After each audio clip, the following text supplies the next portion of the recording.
Assalamualaikum warahmatullahi wabarakatuh.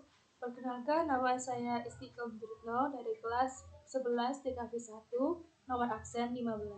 Saya Kaisha Sabrina Ramadhani, absen 17. Jadi di sini kami akan menjelaskan sedikit tentang perlawanan sebelum 1908 yang berjudul Perlawanan Bali terhadap Belanda. Latar belakang perlawanan. Pemerintah kolonial Belanda menganggap tradisi hak tawan karang tidak dapat diterima dan mengajukan untuk menghapus hak tawan karang.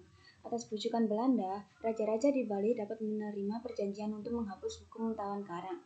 Namun, sampai tahun 1844, Raja Buleleng dan Karangasem masih menolak menghapus tersebut dan masih menerapkan hak tawan karang.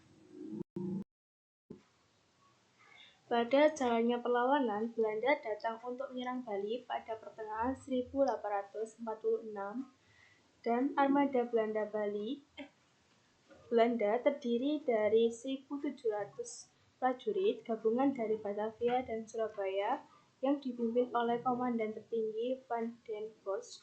Selama 2 hari, pasukan dari kerajaan Buleleng, Karangasem, dan Kalungkung bertempur mati-matian mempertahankan kedaulatan Bali. Namun, karena persenjataan Belanda yang lebih lengkap dan modern, maka para pejuang mengalami kekalahan. Kekalahan tersebut menyebabkan Raja Buleleng I Gusti Ngurah Madi. Pada jalannya perlawanan, Belanda datang untuk menyerang Bali pada pertengahan 1846. Armada Belanda terdiri dari 1.700 prajurit gabungan dari Batavia dan Surabaya dan dipimpin oleh komandan tertinggi yaitu Van den Bosch. Selama 2 hari pasukan dari kerajaan Buleleng, Karangasem, dan Kalungkung bertempur mati-matian mempertahankan kedaulatan Bali. Namun, karena persenjataan Belanda yang lebih lengkap dan modern, maka para pejuang mengalami kekalahan. Kekalahan tersebut menyebabkan Raja Buleleng I Gusti Ngurah Madi dan Ketut Jelentik mundur ke daerah Jagaraga. Pihak Bali juga terpaksa mendatangi perjanjian berdamai pada 6 Juli 1846. Pendatangannya perjanjian oleh pihak Bali merupakan salah satu khasiat untuk membangun kembali kekuatan demi melawan Belanda pada periode berikutnya. Pada akhir perlawanan, Belanda telah mengetahui pengingkaran perjanjian damai oleh Bali pada 1847. Pada tanggal 15 April 1849, semua kekuatan Belanda dikerahkan untuk menyerang Jagaraga dari 2 sisi, depan dan belakang. Pertempuran di Jagaraga berlangsung selama 2 hari dan kekuatan dari aliansi kerajaan Bali dapat dilumpuhkan oleh Belanda. Raja Buleleng dan Ketut Jelantik melarikan diri untuk menuju Karangasem untuk meminta bantuan dari Raja Karangasem. Namun, Belanda dan pasukannya tetap mengejar Raja Buleleng dan Ketut Jelantik. Mereka terbunuh dalam upaya mempertahankan diri dari Belanda.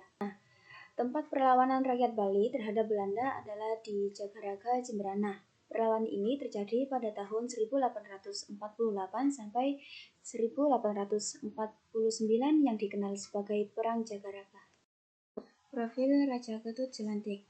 Raja Ketut Jelantik adalah pahlawan nasional Indonesia dari Bali yang lahir di Tukat Nongga, Kabupaten Buleleng pada 1800 dan meninggal pada 1849 di Jagaraga, Buleleng.